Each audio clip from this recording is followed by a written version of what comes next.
At sa part nga na to ay babayaran na namin lahat ng binili namin na food pack at kailangan muna namin maghintay ng ilang minuto para mainit sa microwave lahat ng binili namin na food pack kasi marami-rami to.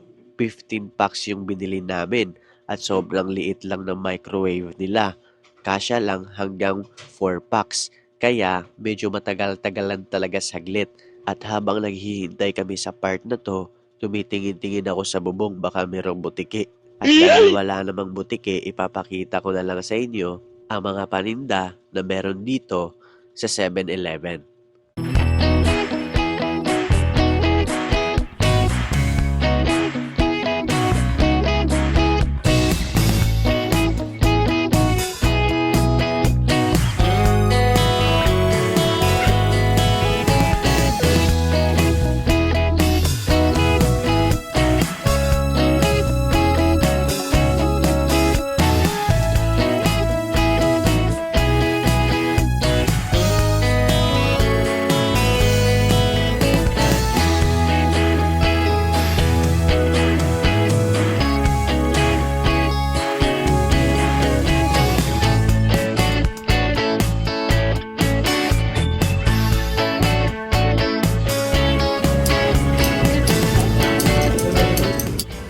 So ayun guys, hintay muna kami ng mga saglit lang kasi niluluto pa nila doon yung ano, di ba?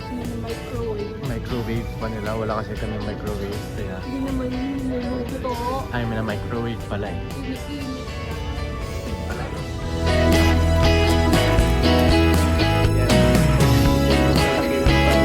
Nakabili na kami ng mga ano Dilata. Dilata yun. Medyo maingay dito guys kasi nasa kalsada kami. Yan, kita nyo. Maalikabok din. Malikabok. So ito na nabili na namin. Ito yung sa food guys. Tsaka yung sa juice, ito naman siya. At bumiyahe na kami para maghanap ng mga tao na deserving mabigyan ng mga food pack. Alam nating lahat na maraming tao ang apektado sa lindol, lalo na dito sa Cebu. Kaya keep safe tayo lahat guys at magdasal. Bye! Kaon na ka? Kaon.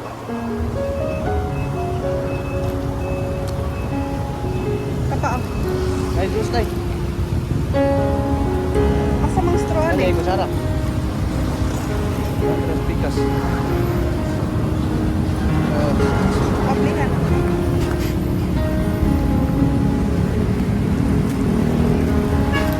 Nice road ay. Sinubukan kong kausapin si tatay, ngunit hindi niya ako sinasagot. Sa mga hindi nakakaalam, madalas ko nakikita si tatay na naglalakad sa kalsada na hindi alam ang direksyon. Dito kami dumaan sa Tayud Bridge para maghanap ng mga taong nagugutom at meron kaming nakita na lang hihingi. Kaya tinawag ko agad. Wala siyang isang kamay pero lumalaban siya ng patas sa buhay. Hindi ko alam kung ano ang dahilan kung bakit naputol ang kanyang kamay. Kasi sa part na tinatanong ko siya, hindi niya ako sinasagot. Siguro pagod lang siya at sobrang init dito sa daan. Umabot kami dito sa second bridge ng Lapu-Lapu para maghanap ng mga deserving na mabigyan ng tulong. Priority kasi namin na mabigyan ang mga tao na makikita namin sa kalsada na humihingi at gutom na gutom para kahit papano makakaraos sila ngayong araw.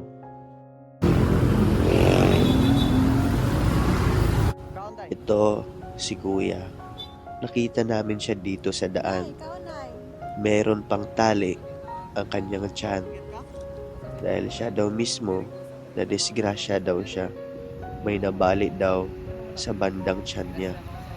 Humihingi siya sa DSWD kaso serado pa daw.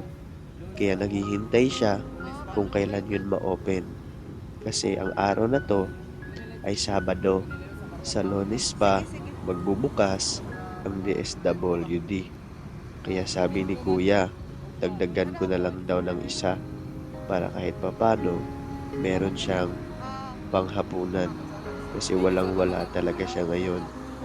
Kaya binigyan na namin siya kasi dati daw siya nagtrabaho pero ngayon hindi na siya makakapagtrabaho kasi meron siyang sakit na disgrasya siya. Guys, puntahan ko yung dalawang nakita namin na ginang. Tara. Pupuntahan ko sila, guys. Hi! Nakihatag. Pagkaon. Salamat. Diyos. Kuwang pag-usa, balik ko ha. Balik ko. Salamat. No, na sauce, na kutsara. Salamat. Sauce. Maraming salamat, Day. Magpalain mo. Salamat, Day. Balik ko ha. Oh, balik ka. Napa. Napa sila akong atoon.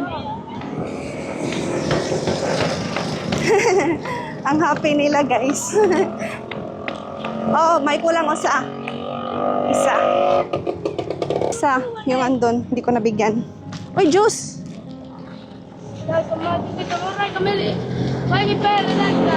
Bigyan ko yung isa. Hindi ko nabigyan. Ang dami pala nila dito, guys. Para silang mga badyaw. Bigyan natin yung isa. Tara! Ay, ikaw daw?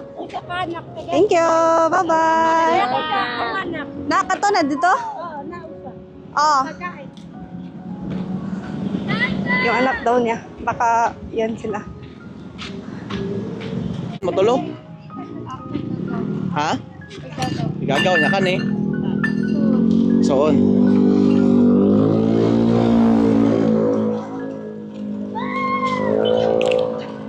Yan.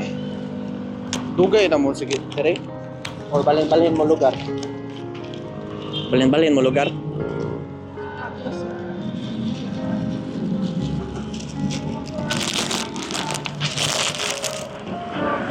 So yan, ito yung isa.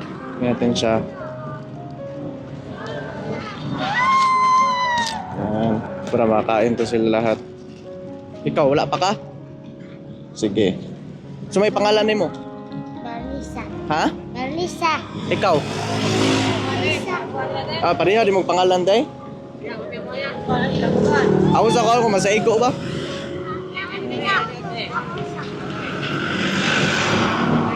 Oh. Yan. Nanay, juice? Nana ka? Ikaw? Nana. Nabigyan natin sa kanila lahat. O, napay-juice na ibilin. Kisay, may juice? Ito. Juice. Walang pa ata isa dito. Inumog kasi. Meron kasi sila nag-ano kasi sila, pedicab driver yun. Yan. Yan, pedicab driver yung yung mga kabataan na lumapit. Kutsara! Kapaisa, Diyos! Ito. So yan, ubos na lahat.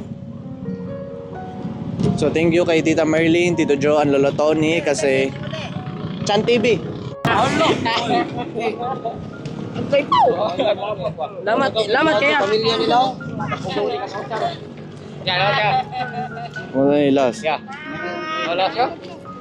Lamat ya. Lamat ya. Oh, muna yung last. Ya, bago tayo eh. Ay, daw to na lang. Wala na. Wala ya? Urot na. Juice na lang ibilin. Ayos na eh. Ada. Juice. Juice na lang ibilin. Juice na lang ibilin. Wala na.